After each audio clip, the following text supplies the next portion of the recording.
Hello and welcome to Mystic Brew. I am Radagast at your service, and we're gonna. I am.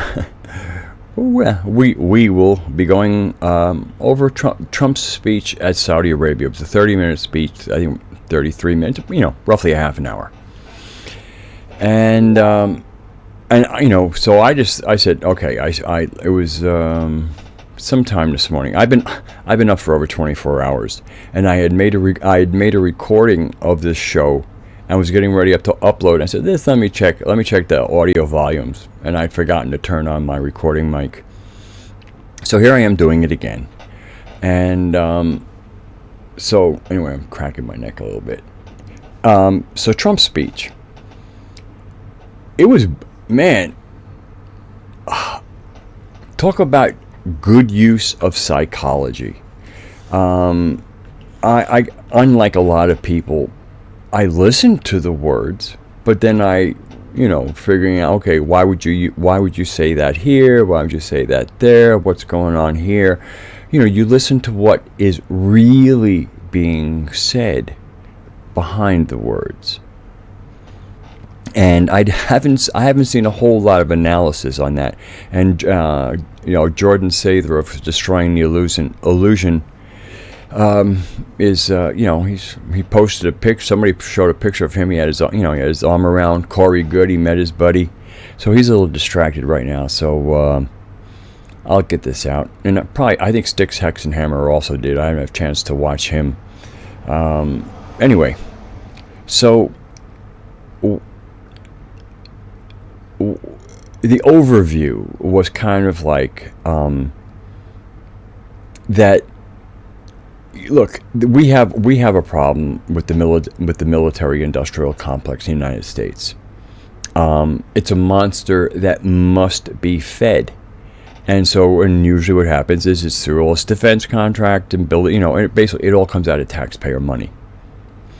So to me, when he got that $110 billion immediate defense purchase, I think it's up in 300, like 350, but I know I heard the 110 in the speech. 110 billion.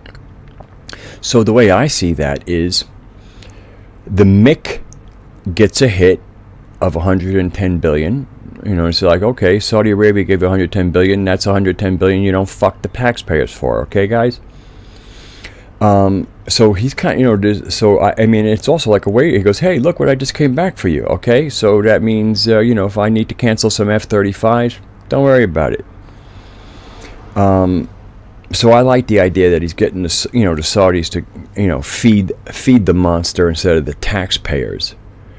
But the other, talk about, there's so many moves here. So he gets to mix some money. Which gives them some wiggle room, and it'll make them happy, and probably at least have their lobbyists not being a pain in the ass, talking to their local Congress critter or Senate critter, and stirring things up. But the other thing is, and he kind of said, basically what he's doing is he's funding their security. We have kind of like provided their security. We have 2 bases there. And prior to the 9/11 bombing, which Osama bin Laden did not take credit for, but he did say that the United States was going to be attacked at some point because their soldiers were on Saudi soil, and what was even worse was women's soldiers were on Saudi soil. So I know we have one huge one there. I think we might have 2, but if the Saudis are, if also this building this Middle East NATO, now everybody must go, oh my God, that sounds like the worst idea in the world. Well, if most of the countries in the region weren't the equivalent of the Keystone Cops, it probably would be bad news. But the other thing is like, okay, we got Jordan and we got Saudi Arabia right there. Who do you think calls the shots in that area? It's Israel. Trust me, it is Israel. They probably have the best intelligence. Their soldiers are, relatively well trained. Not in 2006 against Hezbollah, they didn't like it too much, but apparently they're used to fighting typical Arab forces, which generally speaking have never been the most inspired. And again, you remember, without that patriotic fervor, sending people into war for your shit that, is, that's a good psychological trick to play. And it seems to me a lot of the, just the tin horn dictators and monarchs of the Gulf countries, most of them, not everyone, but most of them, how are they going to inspire anybody? So, I thought I'd turn down my Facebook sound. But anyway, the only thing I use Facebook for is messaging. Actually, I told somebody I wouldn't. Hey, they put up a link. I said, I'm not clicking that link. It goes to Facebook. That's what I call Facebook, Facebook. Because I think it is a big steaming pile of shit. I guess I'll even say that for a second. People, whenever I diss Facebook, they go, oh, but I've met so many, friends that I had lost. Yeah, we probably all did that about 5 years ago when Facebook first got on and we found all our long lost friends. Now we've reconnected. How much further? How many more years do you need to dig into your past? So, so I use the messenger, but I won't. Actually, my last post on Facebook was telling them I wasn't going, with their new adoption of this fake news nonsense, that I wasn't going to post anymore, and they can see how their shareholders like that. That was my last post on Facebook, and that was December 22nd. We have to take some of the money out of Mr. Zuckerberg's bank account, and non-participation in his collection agency, to me, is really wise. Again, you've made all these contacts, you found all your friends, you probably has one friends. That means you can send them a direct message anytime, to say, hey, how you doing? Well, good. So that's what I'm doing. I'm not posting, I'm not giving Facebook any content for them to have eyes to see. And another thing, is apparently they're using these new algorithms where, you might think the whole world is seeing and 40 people are seeing it. Maybe you have 200 friends and only 40 of them see it. Don't forget, they want you to pay $5 to, get exposure to 200 more people. It's such a control. It's really controlled. It's much of the, I think the finance model, the business model, is based on selling information to the intelligence agencies. I think it's really time for awake people to cut it out as far as posting on Facebook. But that's my opinion. I can be a little hard ass when it comes to walking the talk. That's when I become a hard ass, because not walking the talk means you're a bullshit artist. Okay, so Trump. So he's kind of building up their own security. He's talking about this kind of NATO of the Mideast, which screams to me that, okay, there'll be this whole regional area to defend, and this is all being built up to fight terrorists. So I basically figured that Israel will be in there. Not even like they're technically in charge, but everybody's going to go, before they do a thing, they're going to say to Israel, you got any more intelligence for us? Do you think we should do this? Look, one thing, when we talk about habits of certain cultures, groups, tribes, whatever, one of you got to give the Jewish people credit for chasing that intelligence gene, man. If you as a world population, they're this big. But if you were to kind of take all the populations of the world and kind of measure IQ per capita, I'm quite sure a Jewish demographic would come out high. There's two tribes in Nigeria that are actually doing. There's two tribes in Nigeria that are known for having screaming high IQs, and when they come to America and they perform in school, they're all like top students, beating out even some of the Asians. So intelligence has nothing to do with race. Intelligence occurs everywhere, and if you are forward thinking on your family, that might be one of the criteria. There's many criteria. You might find somebody screamingly smart, but they're emotionally imbalanced, and that can be genetic also. So to me, there's some care given into genetics. Now, when we get into some of the Arab countries, and if we were going to do that IQ thing, again, you'll find geniuses. We'll definitely find geniuses in those countries, but a lot of the population, they are what they are. They haven't had a chance to chase that gene. I mean, if, from what I can, if you kind of look, that the specifically intelligence seemed to kind of come from the Anunnaki kings. The ones that the humans they made kings, and because they gave them a little extra dose. And fortunately for the rest of humanity, kings, queens, and other royals with the intelligence genes were also horny, and they went out and slept around, and the intelligence gene got spread around. So now it's like, it's out in the wild. It's been out in the wild for a few thousand years, and people who care about having that little extra edge will look for that. Will look for that gene. You don't need a blood test to know that somebody's carrying that gene. Man, when somebody's carrying that gene, it's clear. I run into a lot of people. I can, and I use that identification to modulate my vocabulary. When I'm talking to somebody, my goal is to communicate to them, to convey whatever it is I'm trying to say to them.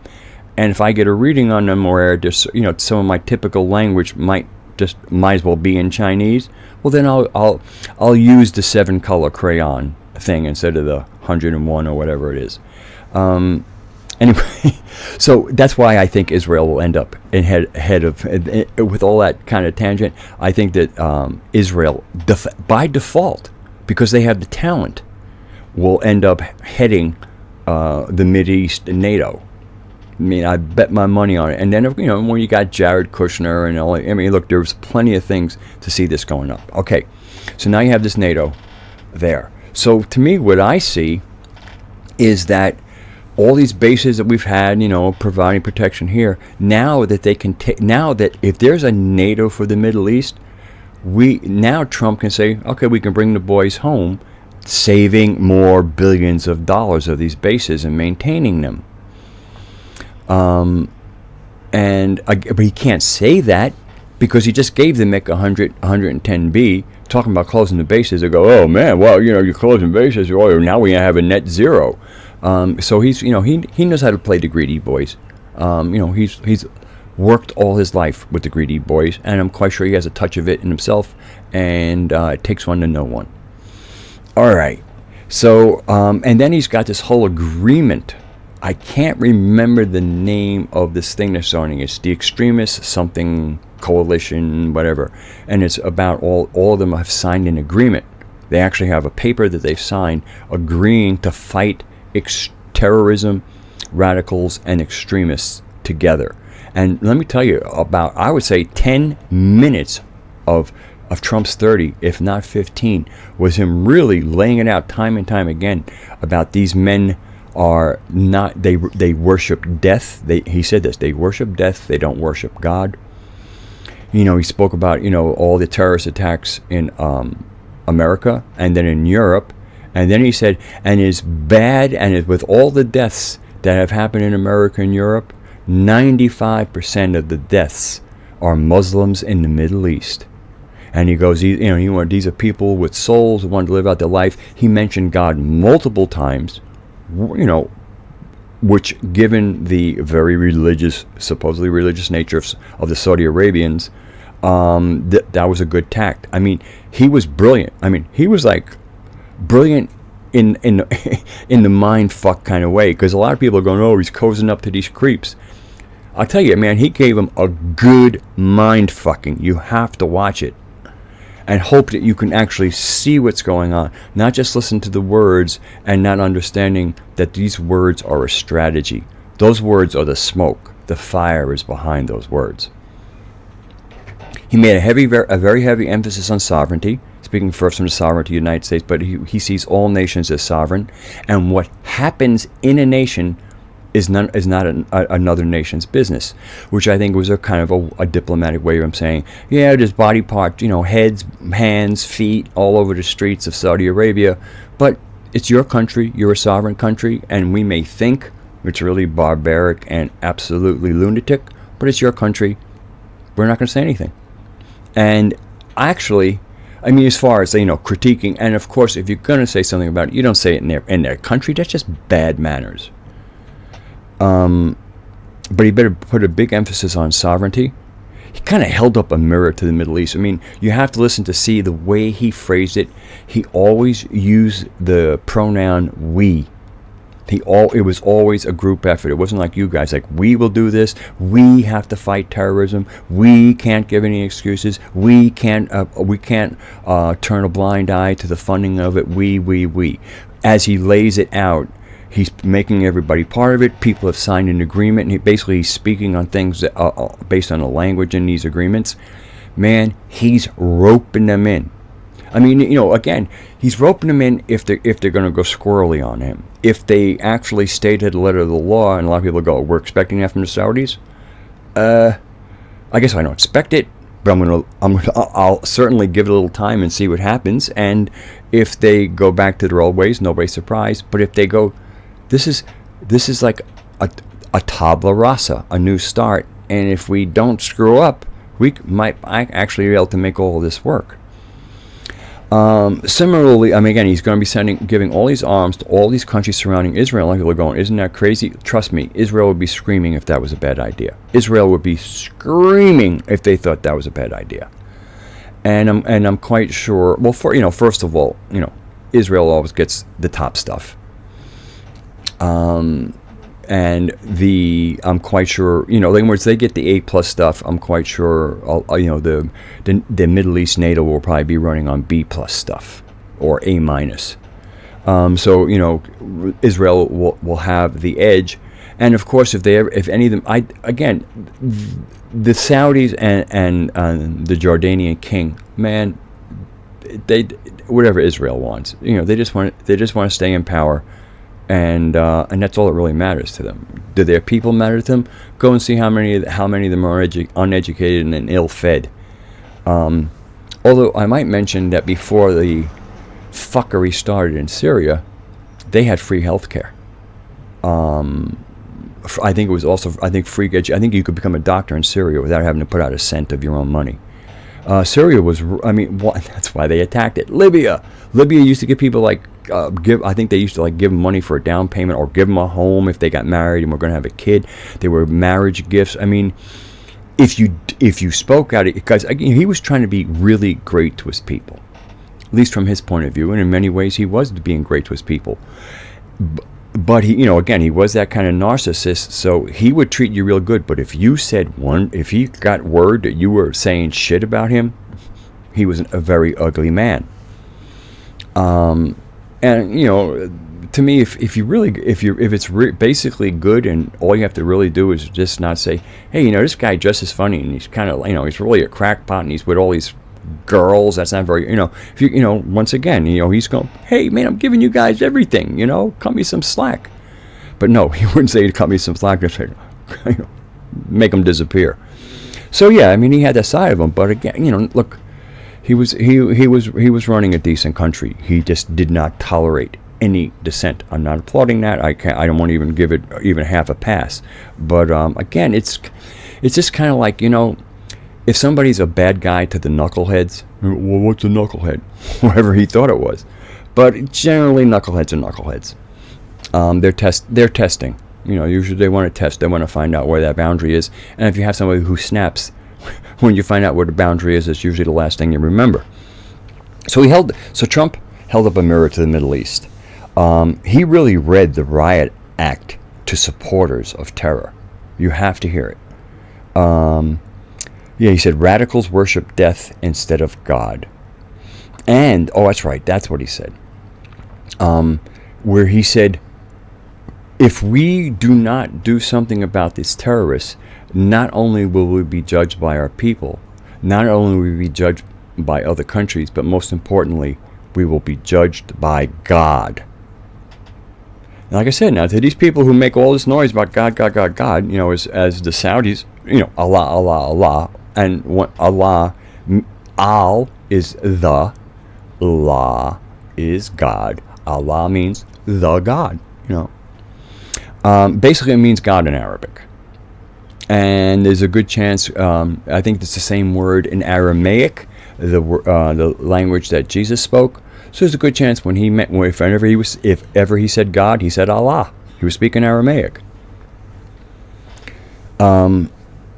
Okay, I mean, when I hear these people go, "Oh, Allah, some other, he's different than the God." No, no, it's exactly the same thing. um, and yeah, that's what he said. We will be judged by people, we will be judged by history, and we will be judged by God. Use of we. He constantly reiterated that basically ISIS and all these bad actors who are slaying innocents, and 95% of them Muslim, basically, as far as he said, it won't be long before we get to them, and then they won't be long for the world. Kind of like following up on Mattis's annihilation thing. He called them foot soldiers of evil. And then he said that they're opting in the future for, like, if you see a problem in a country, that they're going to work for gradual reform rather than intervention. And so my takeaway from all this is that, first of all, again, diplomacy, you don't insult your guests, and if anything, you blow smoke up their ass. I mean, if you actually are not really fond of somebody, then that's exactly what you do. You fill them with platitudes and just what, you know what you mean. You're just saying this. It's a real kind of Trump is a Gemini. That's trickster energy, and that is like classic trickster cunning. Well done. Because again, we're dealing. Look at the jackals out there running, especially some of these Middle Eastern countries. But I mean, across the spectrum. Jackals everywhere. So jackals are jackals, and you need to take the upper hand, and whatever that looks like is what you need to do. I thought it was real. I thought he did a really good job. And I think he did good things. I think he did good things for our country. I mean, again, you might go, well, he got 110 for Lockheed or whoever. Yeah, but if he gets Saudi used to give them 110 billion. That's 110 billion that we can say you're not getting from us. All right, we covered you. Now shut the fuck up. All right, I think that'll be it for me. And I see my mic thing moving, so I think when I do my check, I mean, I didn't want to do the other day. I uploaded, it was low, and the last thing I want to do was put up a video, and everybody's going no sound, and then I go for it, and there is no sound, and there was no sound. So I had to do it over again. It's roughly the same length, a little over 20 minutes. So my love to you all. God bless you all, and stay sane, strategize, and see you next time.